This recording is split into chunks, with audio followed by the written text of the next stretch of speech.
Hey family, it's Nat with Black Lives Count back at you with another video. So family, today I want to come and talk to you about the recently there was a video, and I'm sure you've all seen it, where the Black Ohio Expo, the Ohio Black Expo just occurred. I think it was Memorial Day weekend.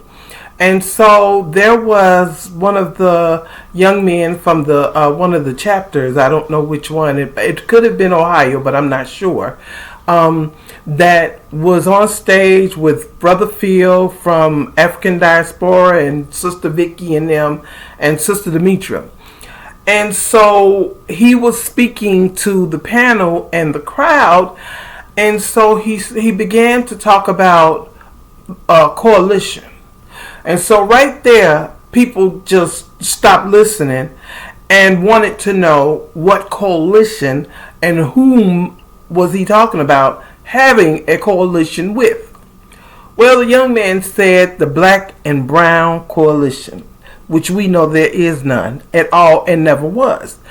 And honey, when he said that, I mean, the crowd just went wild.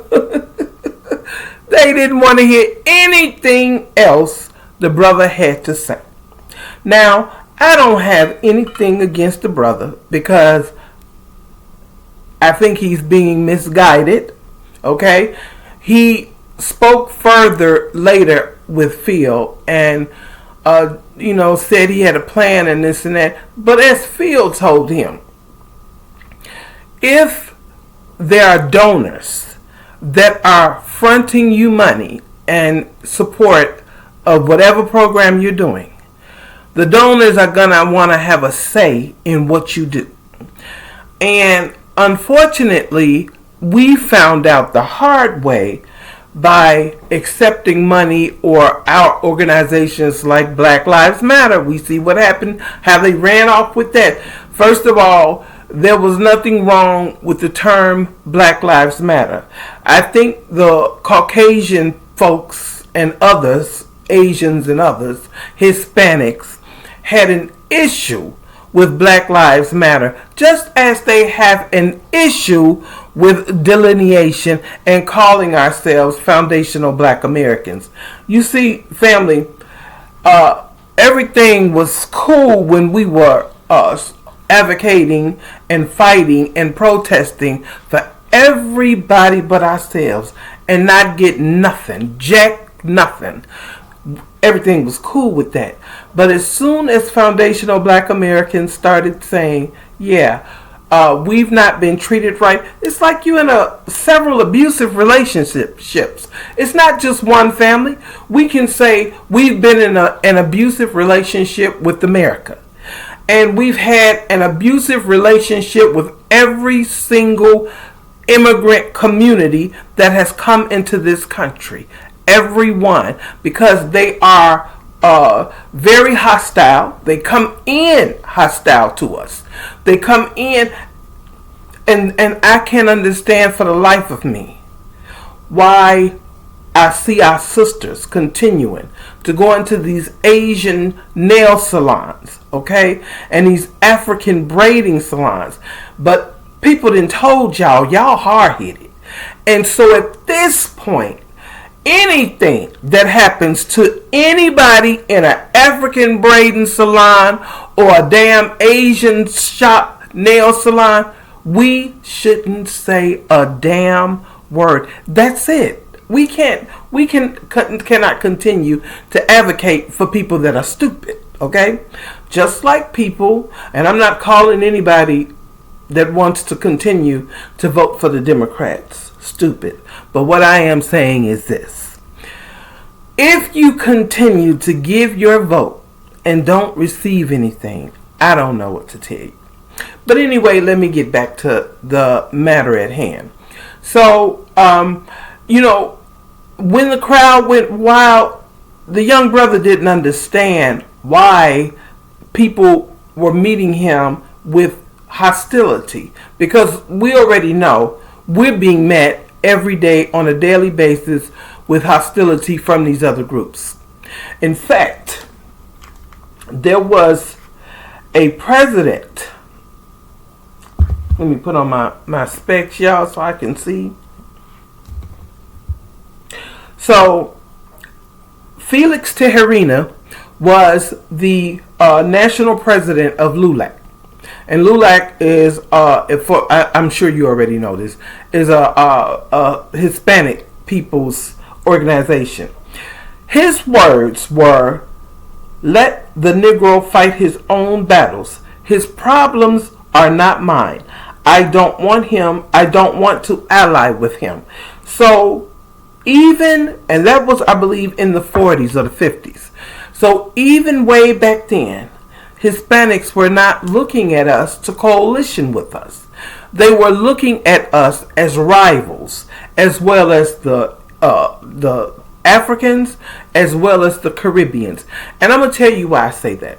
I have worked with countless of Caribbean and African people, and they have a great disdain for Black Americans. They really do. And I have a couple of people that I know very closely, and they have told me that their parents told them to stay away from Black Americans. So now you want us out there protesting for you, but your parents told you to stay away from us. So I think you should follow your parents' word of advice, and stay away from us. And we're going to do the same and stay away from y'all asses too. There's no coalition, not a black on black coalition, and it's not a black and brown coalition. We have to understand that these people, now that they are facing white supremacy on a first-hand front seat level, now they want to, let's come together. They only want to come together with us for right now until they're no longer the targets. And when we are the targets, nobody is going to be there to fight for us. And then they keep telling us this shit about when they came for them, I was not there. And when they came for me, there was nobody else there. Well, honey, there has never been anybody else. All of the people that came to this country willingly ran from their country. They did not try to fix the shit that was wrong with their countries. They didn't try to resolve any issues that they were having in their countries. No, they didn't. They came here and ran from their homeland. And so even with people like that, see, Black Americans were never runners. We stood and we fought against white supremacy. We still fight to this day in many ways. Now, we're not out there protesting, and I wouldn't suggest we get out there protesting. Why should we? We should not. We're not protesting for this system, for these people who don't give two damns about us. But we fight in other ways. My way of fighting, I try to direct every dollar I can to a black business. Every single opportunity that I get. And being a black-owned business person, I understand the importance of that. So that's my way. My way also is, if I can help any brother or sister, I will do it if I can. I try to seek out, I try to carry a few bucks on me all the time. And if somebody asks me for something to eat or something like that, I'll willingly give it to them. But my thing is, we're not going to continue to fight for people that have no regard for us. In fact, they have nothing but disdain for us. I'm going to tell you something. The RN, the Caribbean person that I was talking about, when they told me that their family, they had been, taught that, they also taught their children, because what they said to me was, my children don't like Black Americans. And I asked him why. And he said he didn't know why. Oh, you know why. You know why? Because you taught them that. You and your wife, their mother. You guys taught them that. And to me, that was a slap in the face. because that means that they came over here with anti-black hatred for foundational black Americans for no reason, for no cause. We didn't go over to their homeland and destroy it or stop their resources or anything while they had to run from their homeland. The reason they had to run from their homeland was because of that white man. But they don't say anything about that. They don't argue with that white man. They don't criticize that white man. In fact, they look up to that white man. We have to know that we have no friends. I just saw a video of an Italian man in America saying that, and I think it was on TikTok, saying that if there's ever a race war, that the Asians, the Italians, the Caribbean, everybody is going to fight against us. Now, you tell me, family, what weapons have foundational Americans used to go over into these people's homelands? Whether it be Italy, whether it be wherever, Ireland, wherever. What have we did to these people? I will tell you what. We've done absolutely nothing to them. But the disdain and anti-blackness has been prevalent. It's been present in all of these different groups. In all of them. We have to stop looking outward. There will be no help coming from outside of our group. The only reason these people want to right now, this second, come together is because they're in the crosshairs of the white man. And we're not coming together with them. We're not protesting. We're not going out there. I see they're still protesting. The news is not really showing it like that much. But I'm seeing news footage where they're at, I think it's a detention camp ICE detention camp in New Jersey. And they are out there. In fact, they had to put, I think the governor had to put a curfew in place because they're out there fighting the law enforcement like nothing. But you don't see J.D. Vance or Donald Trump or anybody calling them thugs and rioters. They're calling them protesters.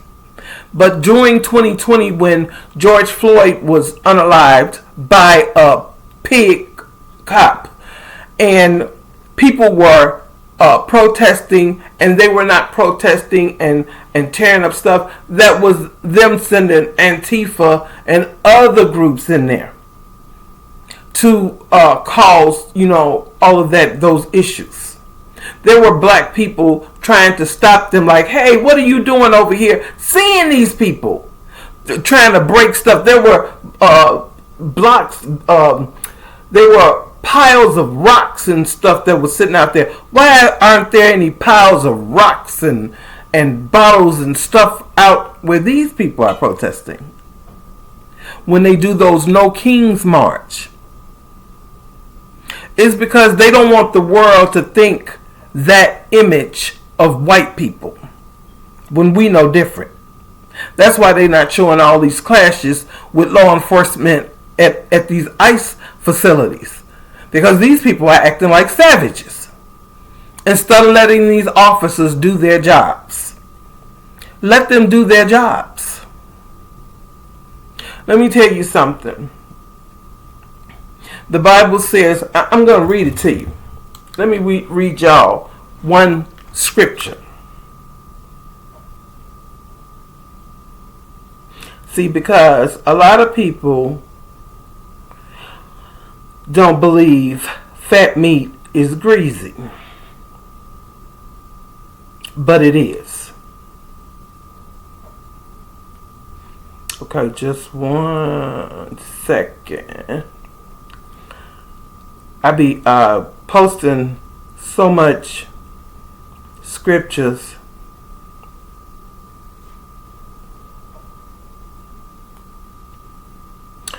Okay, here it is. This is from the Bible. It's Isaiah 13:14. And like a hunted gazelle or like sheep with none to gather them, each will turn to his own people and each will flee to his own land. And family, are we not seeing that? Are we not seeing these people fleeing to their own homelands? This is biblical. This is in the scriptures.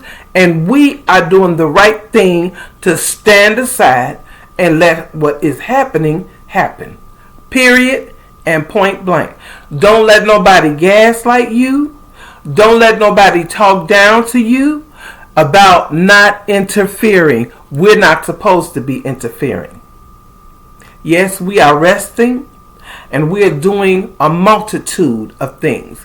We have businesses. We're in school.